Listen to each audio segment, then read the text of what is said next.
Alright, good afternoon everybody. I'm David Huff, CPA with DW Huff Consulting, bringing you the July 7th, 2023 edition of News from the Front Lines of Business. So here we are through with another week, and a couple things came up as usual that are of interest to everybody else that we'll kind of share with you. Well, a discussion we had at least once this week regarding self-directed IRAs. So this topic has come up in the past, and basically what differentiates a self-directed IRA from other things that you might see at a Fidelity or some other brokerage account where you might have an investment account to invest in mutual funds. Here, there's some differences. So on the left-hand side of this little chart here, you can invest in other types of assets. So real estate, other types of non-traded businesses. They mention a farm here, but yeah, so pretty much you have a lot more control over what assets you have that can grow your retirement account with this setup. So it's a lot more flexible and puts you more in the driver's seat. So you're not tied to Wall Street. Basically, you have a lot more control over the specific locations of where things are located at, and buying and selling and using of leverage, and you have a lot more upside potential in that way. But I guess some of the side notes though is that you do need a trustee, so there is some setup that goes into it. Establishing the right type of trust and the custodian that handles some of the record keeping. So you got a couple of different hoops to jump through, and you might get some higher returns, but there are bigger risks because if you are now the sole decision maker, you potentially can make a bad decision on a property, or if you're going the other route where you're investing in those small businesses, all that risk is now yours. So just kind of recap some bullet points here. If you decide to go this route, so if you decide that your regular 401k, Roth, whatever it is at Fidelity, at E-Trade, or whatever is not really going to grow sufficiently, you can look at this option and just know that it's going to be about $1,500 to $2,000 to set it up, because an attorney has to get involved and draft a certain type of trust document. And in order to actually transact business, you're going to need another LLC with its own checking account to have that checkbook control. So a couple things to do up front. Then once we do get it set up, you got to be careful of prohibited transactions. So this is where I think people get tripped up, particularly in the rental property side of it. They might have a vacation property somewhere, and they let their brother or sister use it. Well, related parties can't use your transaction, so you got to be careful that any rental properties or any kind of asset you have in there, everything has to be like third party, just unrelated entities that are utilizing it. Otherwise, there's a risk of this thing getting disqualified, and of course there's all kind of tax problems if that happens to you. But I guess another good point is that any type of IRA is eligible. So the HSA, the healthcare savings account type, is available here. Roth, traditional, and all the business accounts like the Simples and the SEPs and the solo 401ks are all available as well. So any type of account you want, you can use. So there's different strategies for each one of those type of accounts. Like the HSA has certain restrictions on withdrawing it, as does the Roth. So there's reasons why you might want to have several different self-directed IRAs if you choose to go down this route. Also, you can utilize leverage. So I guess another nice thing about this is that this is a whole other entity. You can't guarantee the loan personally, so that would cause another prohibited transaction. However, there are certain types of lending products out there called non-recourse debt, and if you get that particular type of loan, you can use your IRA money as like a down payment, finance the rest of the property or whatever the business is that you are looking to utilize via non-recourse debt. And now basically you have a debt finance deal here with leverage, and have all the good things that come along with leverage. When leveraged property earns income, that you can realize that benefit. So similar to a regular taxable real estate account, you can utilize the same strategies within the IRAs that are self-directed, and it's definitely not available otherwise.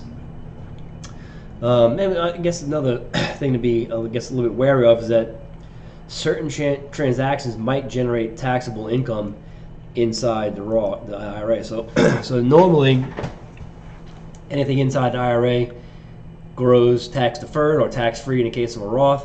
But on debt finance income, a certain percentage of that might be considered to be this type of income that does end up getting a current year tax liability. So it is, something to be careful of. So we definitely don't want to utilize more debt than you need to avoid this. But that tax hit is usually pretty small compared to the overall potential upside. So I wouldn't let that discourage me from doing it, but just be aware of it. Some other strategies we've talked about with clients. So there's Roth IRA vacation strategy. So we've seen this idea kind of thrown around before at different seminars. And the idea is that if you have a certain location, you can foresee yourself maybe utilizing, later on in life, past retirement, when you pass age 59 and a half, you're into that, I guess, official retirement age. And you might have an option of maybe, let's say, a condo in Florida that you really like. Well, you can't use it, now, currently, right? If you're going to use one of these self-directed strategies. But the idea is that you acquire the property, so you take your down payment from your Roth, non-recourse debt, the rest of it, and start renting the property out. And if you structure it properly, those rent payments will make it cash flow positively. So you'll be paying down the debt on the property, hopefully keeping a little excess that can go into the account to utilize for maybe a repair or some other kind of property maintenance related deal. Just keep paying down the notes, so you're building up equity that way. And then once you hit full retirement age, just take the property out. So now you don't have to worry about those prohibited transactions. I guess you don't care about prohibited transaction rules if it's inside a Roth and you're going to take it, because if the whole thing gets treated as a distribution, it's not taxable when it's coming out of a Roth IRA anyhow. So you acquire a property, you let the tax-free rental income pay down the debt, and at some point you just take the property out of the IRA and use it personally. And that's one way to kind of set yourself up for some long-term vacation type property. So I like that strategy. And then I guess other plus side there too, if you're not trying to generate income on that particular account per se, you could be very competitive with the amount of rent you charge, obviously, if you're just trying to cover your basic expenses, as opposed to another scenario where maybe you are trying to generate some positive income on it. You might have to rent the thing off a higher rent amount. So you always want to maximize your return on investment, but that does make it a little more flexible as far as the operations go with that strategy. So Roth IRA, vacation home, acquiring acquisition strategy is something that we like as well. But talk to us some more about it. It's a little complicated, but we really like the fact that you have control over the assets. Really, we like our dividend paying stocks, and we've talked about that quite a bit. But at the end of the day, especially if you are experienced in real estate or experienced in a certain business that you can passively invest in, we would prefer to go that way and just stay away from the publicly traded stuff, because it tends to be a little bit more efficient. All right, wills versus trust. So in passing down assets, this has come up again this week, but so a will usually, to I guess maybe oversimplify things, a will kind of provides instructions for somebody to just give away your assets, right? So if you got house, a car, a couple bank accounts, and that's all you got, maybe will's okay. It basically will say, person, John Doe gets your house, Jane Doe gets your bank account, somebody else gets your car, and that's the end of it, so it goes away. But by setting up a living trust, instead of that, you have more control over it, so it's a way to move assets around before you pass away.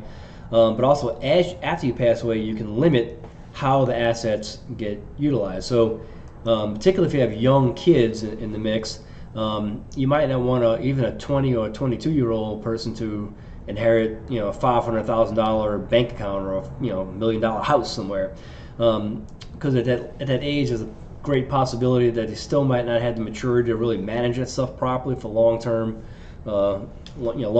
growth, and it may get squandered, and your legacy could just kind of evaporate pretty quickly. So so consider that. There's always a lot out there in this cost. So this little breakdown here that we saw on Motley Fool just shows that the will and the trust, they both can serve the same purpose, but in a little bit different way. Will is simple. That's definitely been my experience. But the trust, even though it costs usually about $2,000 to $3,000 to set one of them up, the fact that you have a lot more control over, you can control these assets really from the death, from beyond the grave actually. So you can be, going on to life. So it can really, I guess, ensure that the assets last a long time because you can control how they're dispersed. You can make decisions about the investment management, pre passing away. So the odds are it will accomplish more of which you would have accomplished if you were still alive. So another thing to consider, and talk to your attorney about it, talk to us about it, because there's pros and cons either way, but another thought. All right, another discussion on real estate investment returns. So we see a lot of things on Facebook, different people who are investing, having some success, and naturally they post the big gains that you'll see on there when they bought something for $50,000 and maybe fixed it up with a little bit of money and turned around and made a six-figure gain when it was all said and done. And I would just caution you on that. Those things definitely aren't the norm. And as a reminder of that, I'm reading this book now, Mastering the Art of Commercial Real Estate Investing by Doug Marshall. And I think I'm 3 or 4 chapters into it, and he goes into a discussion of this. It basically says the same thing that I've noticed, I guess anecdotally amongst my clients here, is that the real estate's going to go up more or less, maybe slightly above inflation. So there's always these hot markets on the West Coast, the East Coast that that would be more speculative, where the investment gains may shoot up for a while and be down the next year sharply and whatever. But the property itself, if I was using like a rule of thumb, I would say 4%. And that's what Doug Marshall says. He puts it between 4 and 6. I'm comfortable with that 4% number. And that's what you would expect. So anything more, great. Less, not so great. But 4% is what I would expect to see, the growth in the value of the property. However, there's an additional gain that happens on a case of a rental property, where there's another concept called the capitalization rate. So that's just basically your operating net income. So you take your rent, you subtract out your cost to operate the property taxes, etc., and that percentage is considered to be the cap rate. But you're going to get that every year. So in most cases with this residential real estate, it's somewhere between 4 and 10% will be the cap rate. He says, Doug Marshall says that in the book, and that's been my experience as well. Definitely on the low side would be the 4%, but most of the better run properties are closer to 10%. So you have this annual income of more or less 10%, and then you have this growth of the value of the property itself of 4. So you clearly can see that the rental real estate is very stock market like in the fact that it's going to grow, it's going to stay ahead of inflation as a way to increase the income that it generates. But you have all these other additional benefits by the way you can utilize bank leverage much more easily. As you pay down the property, now you can cash out, refinance, and have extra tax-free cash to use for other things. So it's an asset class we really like that. I just want to stress once again what you can expect, but don't expect millions of dollars of returns and no work. So it is work, right? So keep in mind that you're gonna have to have some management and assistance most probably. It's not the total buy it and forget it type deal, but the potential is there for exceptional returns if it's done right. So get that book if you want to read up on it for yourself and kind of chew on that. All right, thoughts for the week. And here I'm watching the Tour de France started about 7 days ago. So it's an annual cycling event, if anybody's not familiar. 21 stages to different parts of the country of France, and actually sometimes they'll go into the neighboring countries. This year there's a couple segments that are in Spain, and a lot that are on the border of Spain and France in the Pyrenees Mountains. But I'm blown away by the scenery. So as you watch the live coverage of the event, the helicopters are going by, and there's a lot of just footage of all the different, it's the countryside and the area that they're riding through as part of the race, and it's kind of breathtaking. But then there's a lot of history as well. So as they're going through some towns with certain castles and certain landmarks, the announcers will usually mention it, and definitely old historic country. So the race is a feat in itself, but some of the scenery in Europe is nice as well. So check that out if you can, and just be amazed by the event, because it's 21 days of it's got to be one of the most demanding endurance events there is. Just the fact that you got to race 21 days in a month, and none of these stages are what I would consider easy. So it's quite a feat to live through it. So check it out. So with that, enjoy your weekend, and we will see you out here next week.